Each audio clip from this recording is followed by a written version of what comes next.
Perayaan Maulid Nabi. Nah, ini sebuah contoh, Pak. Ini mungkin kalau saya bahas dan antum umumkan bakalan gede mungkin kali ya. Dan saya bakalan dibully habis-habisan, tapi nggak masalah. Harus dibahas. Ya. Perayaan Maulid Nabi. Kita tidak mengingkari Maulid, Pak. Maulid itu artinya kelahiran Rasulullah. Justru kita gembira dengan adanya Maulid.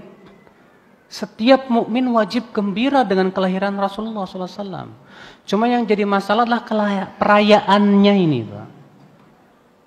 Apakah gembira dengan kelahiran Rasulullah SAW itu setiap hari dengan mengamalkan sunnah Rasul?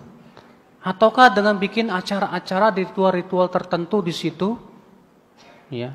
Sekarang kita lihat pertama. Apa alasan orang yang melakukan perayaan Maulid Nabi? Jawabnya karena cinta kepada Rasulullah SAW. Baik. Para sahabat cinta enggak? Para tabiin cinta tidak? Para tabiin cinta tidak? Imam yang 4 cinta banget tidak? Tapi kenapa mereka tidak melakukannya?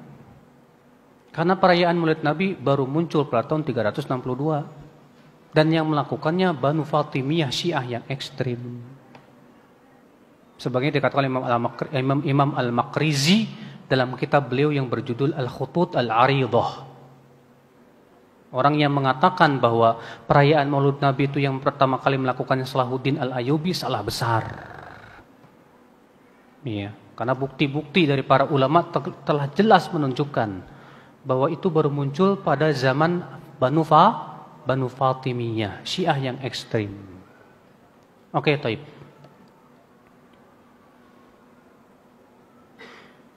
Ya. Apakah Nabi Shallallahu Alaihi Wasallam menganjurkan umatnya untuk merayakan kelahirannya? Tidak. Apakah para sahabat, para tabi'in tidak lebih tahu tentang kebaikan masalah itu? Tidak. Apakah para tabi'in, para imam yang 4, Imam Syafi'i, Imam Ahmad, Imam Malik, Imam Abu Hanifah juga tidak paham masalah itu?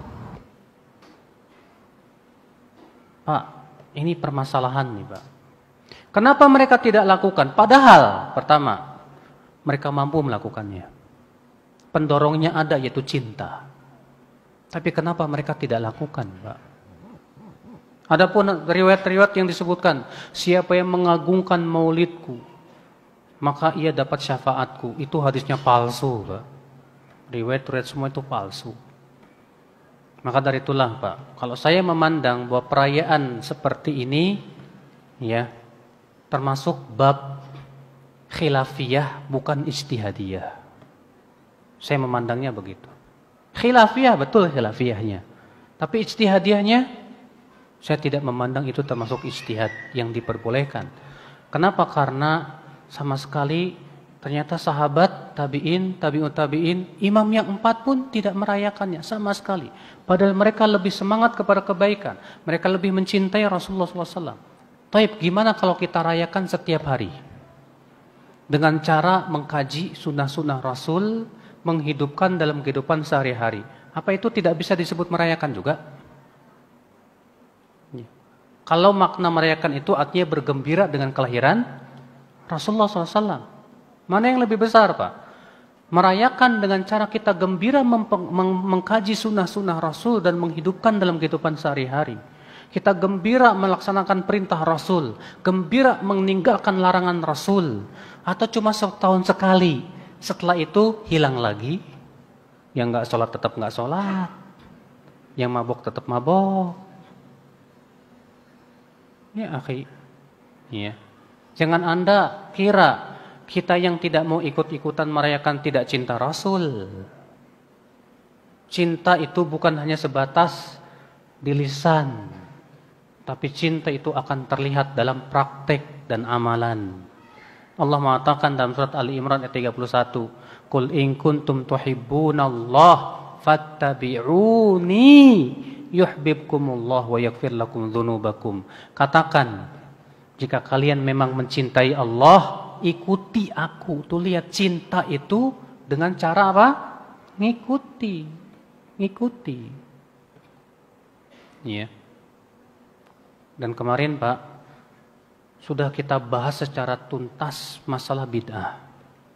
Saya tidak ingin mengulangi di sini. Ya. Jadi tolong dirujuk aja ceramah saya di sini. Ya, di The Stranger ini pembahasan saya tentang masalah bid'ah, apa itu bid'ah. Apakah sesuatu yang Rasulullah tidak lakukan itu bid'ah? Itu ada perinciannya. Ternyata tidak setiap yang Rasulullah tidak lakukan itu disebut apa? Bid'ah. Ada perincian-perinciannya. Sudah saya sebutkan, sudah saya jelaskan. Jadi mohon antum rujuk aja ya kajian saya yang kemarin itu. Ada di YouTube. Ya, yang pakai baju ungu. Ya pecinya apa? Coklat tapi ada ininya nih. Kayak anak-anak.